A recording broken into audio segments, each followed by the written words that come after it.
Action Events, The Bad Beginning, Book 1 by Lemony Snicket. So, let's begin.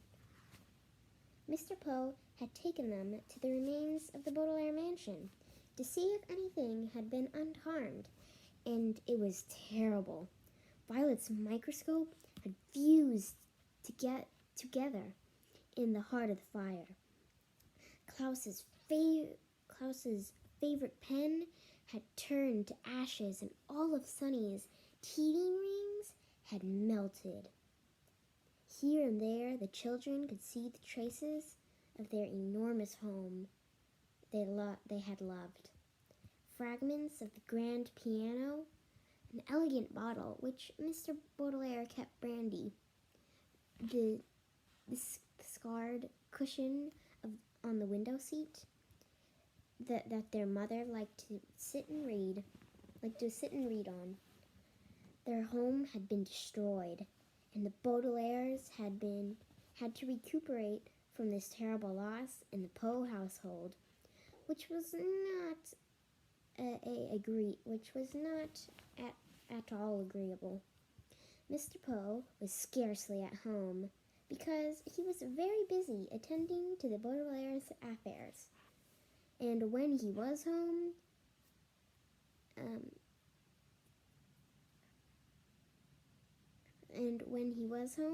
he was often coughing so much he could barely have a conversation. Mrs. Poe purchased clothing for the orphans that was in grotesque colors and itched a lot. And in the two Poe children, Edgar and Albert were loud and obnoxious boys, with whom the Baudelaires had to share a tiny room that smelled strange of some sort. But even given the surroundings, the children had mixed feelings when over a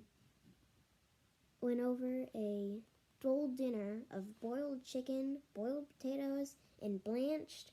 The word blanched here means boiled. Blanched string beans.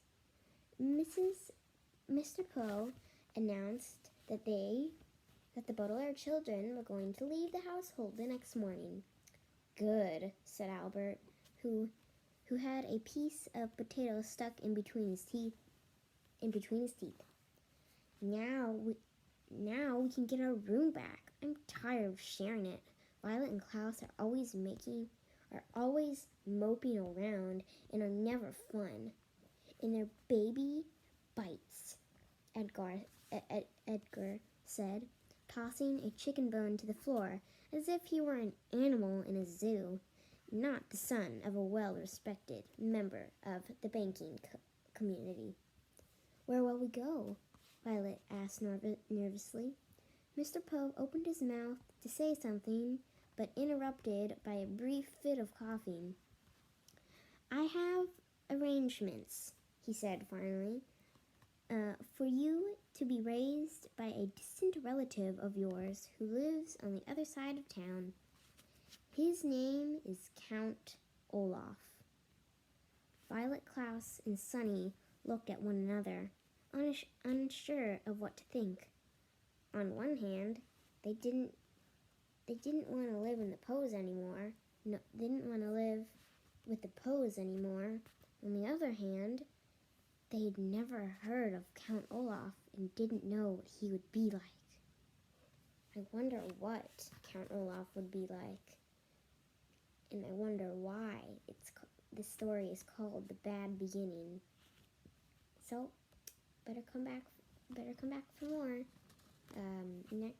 this Friday and next Wednesday and Friday. See you later. Bye.